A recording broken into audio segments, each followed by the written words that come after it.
നസർ, കഴിഞ്ഞ 4.5 മാസമായി Nilambur MLA PV Anwar നടത്തിയ രാഷ്ട്രീയ നീക്കങ്ങൾക്ക് ഒടുവിൽ വ്യക്തത വന്നിരിക്കുന്നു.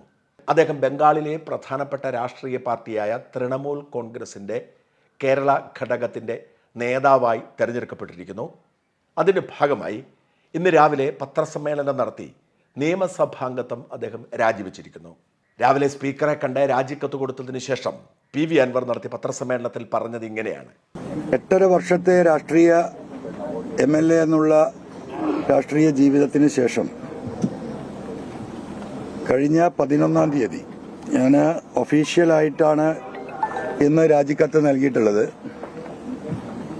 11-ാം തീയതി തന്നെ ബഹുമാനപ്പെട്ട സ്പീക്കർക്ക് ഇമെയിൽ വഴി MLAയുടെ ഒഫീഷ്യൽ മെയിൽ വഴി വ്യക്തിപരമായിട്ട് ഞാൻ മെയിൽ കൊടുത്തിട്ടുണ്ട്.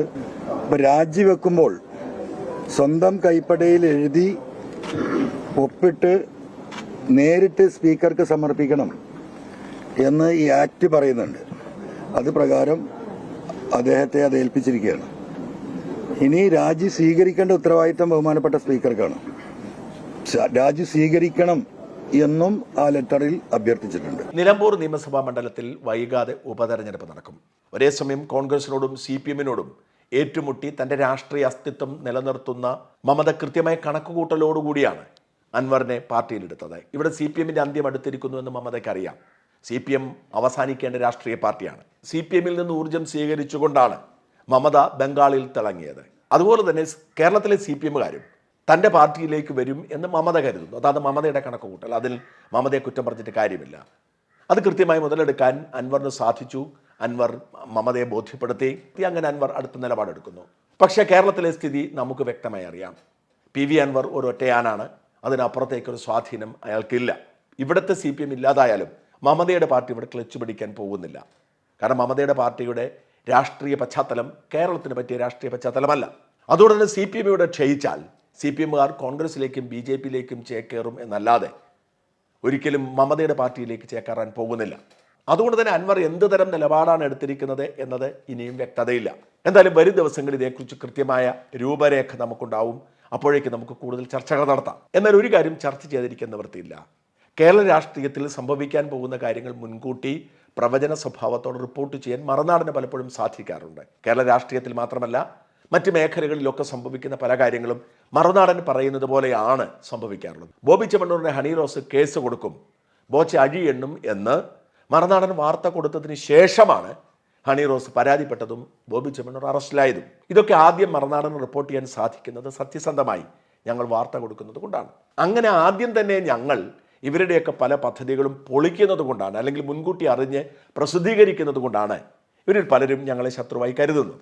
ഞാനിപ്പോഴും ഓർക്കുന്നു 2021 നിയമസഭാ തെരഞ്ഞെടുപ്പ് സമയത്ത് വളരെ വ്യക്തമായി ഞങ്ങളും റിപ്പോർട്ട് ചെയ്തിരുന്നു.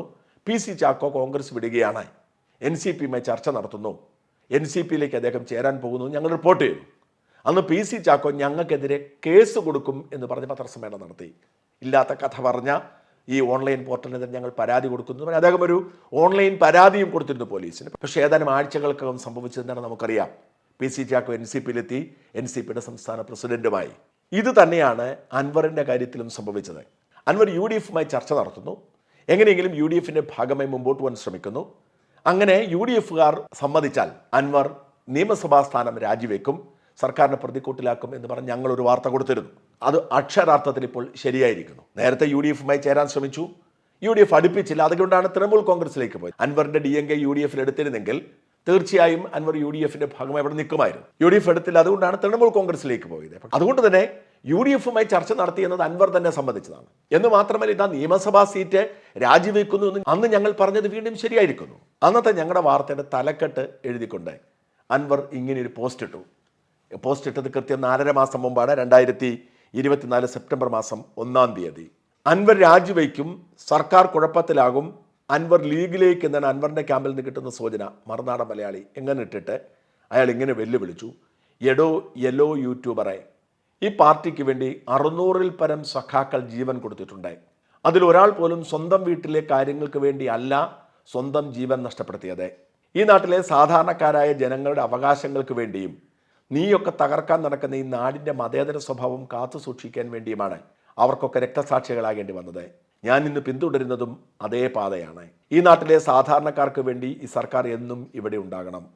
അതിന് പേരിൽ രക്തസാക്ഷിയാകേണ്ടി വന്നാലും PV അൻവറിന് പുല്ലാണ്. യെല്ലോ യൂട്യൂബറെ രാജിവെക്കാനും സർക്കാരിനെ കുഴപ്പത്തിലാക്കാനും ലീഗിൽ പോകാനുമൊക്കെ നിന്റെ തന്തയല്ല എൻ്റെ തന്ത. വളരെ കൃത്യമായി അവസാനത്തെ വരി ഒരിക്കൽ കൂടി ചേർക്കണം. യെല്ലോ യൂട്യൂബറെ രാജിവെക്കാനും സർക്കാരിനെ കുഴപ്പത്തിലാക്കാനും ലീഗിൽ പോകാനുമൊക്കെ നിന്റെ തന്തയല്ല എൻ്റെ തന്ത. അൻവർ ഇനിയെങ്കിലും ഉത്തരം പറയണം.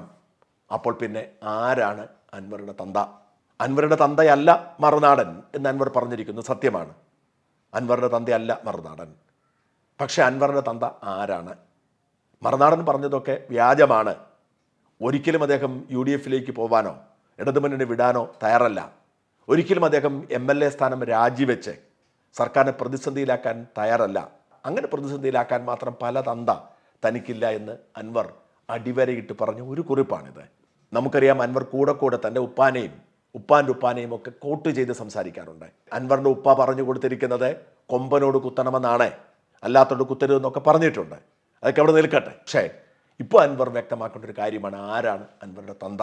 മറുനാടൻ്റെ തന്തയല്ല അൻവറുടെ തന്ത എന്ന് അവകാശപ്പെട്ടുകൊണ്ട് ഇങ്ങനെയൊന്നും ചെയ്യില്ല എന്ന് പ്രഖ്യാപിച്ച അൻവർ ഇപ്പോൾ ആ പാതയിലേക്ക് പോകുമ്പോൾ സർക്കാരിനെ പ്രതിക്കൂട്ടിലാക്കുന്നതിന് വേണ്ടി ചെയ്യാവുന്നതെല്ലാം ചെയ്തിട്ടും പൂർത്തിയാകാതെ വന്നപ്പോൾ ഒരു നിയമസഭാ ഉപതെരഞ്ഞെടുപ്പ് നടക്കട്ടെ എന്ന് കരുതി MLA സ്ഥാനം രാജിവെക്കുമ്പോൾ ചോദ്യം പ്രസക്തമാണ്.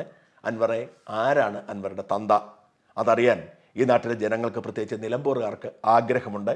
ദയവായി അത് വ്യക്തമാക്കണം.